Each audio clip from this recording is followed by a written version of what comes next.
abagabo mwe. Inshuti namwe bakunze ibiganiro byacu turabaramukije. Turi kwigerekezo rya 6 Munyonyo umwaka wa 2019. Turi mu kibanza cyagenewe kuba kamwe bitabishingo by'Abadventiste b'umunsi w'indwi mu Burundi. Kubatazi neza ni mu gisagara ca Bujumbura, komine Mukaza, zone Rohero, avenue Kirimiro. Nkuko twabashikirije mu kiganiro cyacu cy'ubuheze, uyu mugambi wo kubaka notero wari maze imyaka itari mikeya warahagaritswe, ariko nkuko namwe muvyibonera ibikorwa biriko birarangurika neza cyane gusumba uko benshi bavyibaza.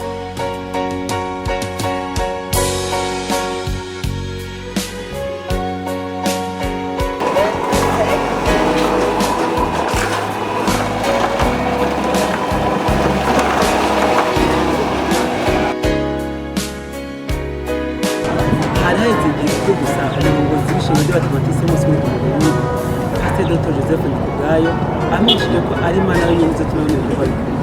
Intumbero yatumye tuba ngaha ni rwa rukurikirane rw'ibikorwa byo kubaka iyi polyclinique do Bujumbura y'Abadventiste umunsi w'indwi, kuko muribuka igihe duheruka ngaha kwari gusiza ikibanza, ariko ubu urabona yuko ibikorwa bibandanya. Bamaze kuyimba ibinogo, ubu ariko barashima amasemeri kugira ngo ibikorwa bibandanye. Aha mu bisanzwe dushima Imana ingene Imana yatugiriye neza mu mwaka wose urangiye. Hari byinshi byahuye n'abantu batandukanye mu ishengero ryacu ry'Abadventiste b'umunsi w'indwi Sibanga, ariko twagiye tubona ikiganza c'Imana. Rero uyu munsi turi ngaha mu mashimwe y'ingene uwo mwaka wose urangiye turi bazima, kandi n'igihubusi caje by'ukuri. Muri rusangi twovuga yuko Imana yararinze ishengero, yararinze abantu batandukanye. Ni vy'ukuri itariki 6 Munyonyo 2018 niho novuga yuko ishengero ry'Abadventiste umunsi w'indwi mu Burundi ryagiye mu ngorane mwese muzi. Turumanya umwaka wose turi muri izo ngorane. Twashaka rero kwerekana yuko Imana yaturinze, kuko muri ivyo haciyemo byinshi cyane bitari vyiza mbere. Twashaka rero kwerekana yuko Imana ikiriho, kandi yifuza yuko ishengero ry'Imana rihagarara ntirigwe, kuko ababiteye bari bafise imigambi itari myiza, ariko Imana ntigeze ibishaka ko biba. Nico gituma ubu rero ibikorwa biteza kubandanya nkuko vyari biri, kuko imigambi yabo vyari guhagarika ubuzima bwose bw'ishengero. Ubuzima bw'ishengero buteza kubandanya, harimo n'amajambere, kuko mu gihe abantu batekanye, hari umutekano n'amahoro, ibikorwa vy'amajambere birabandanya. Muri ico rero harimo nko kubaka amashuri, kubaka amavuriro no kubaka polyclinique nk'iyi tuko turubaka ubu.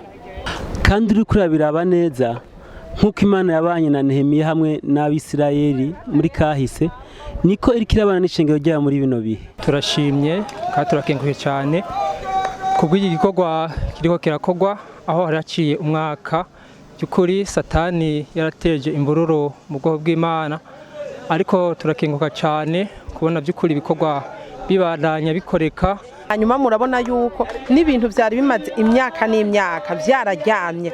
Ibi bintu biduhaye icigwa gikomeye, ingene hariho ibikorwa byazamutse byakozwe mw'iki kiringo nyene, mw'uyu mwaka nyene, aho ibintu byari byararyamye. None rero turashima Imana, kandi duhamagara n'abandi batandukanye yuko boza tugakorana igikorwa kidasanzwe cyo guheraheza umurimo, kuko ishengero ni ry'Imana. Abimana, abakristo batandukanye, abanyumva, abanzi n'abatanzi, by'ukuri baze dukorana imurimo w'Imana, turangize umurimo ku banyeshengero no ku Burundi bwose. Namashimwe rero tuko tushima Imana by'ukuri kubw'igikorwa cyakoretse.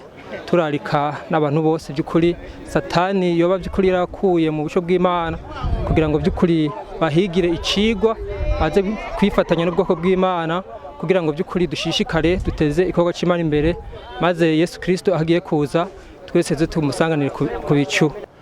Abanyeshengero tubasaba yuko batekana mu mitima yabo, hanyuma bagakora ivy'ishengero bibasaba n'ivy'igihugu kibasaba.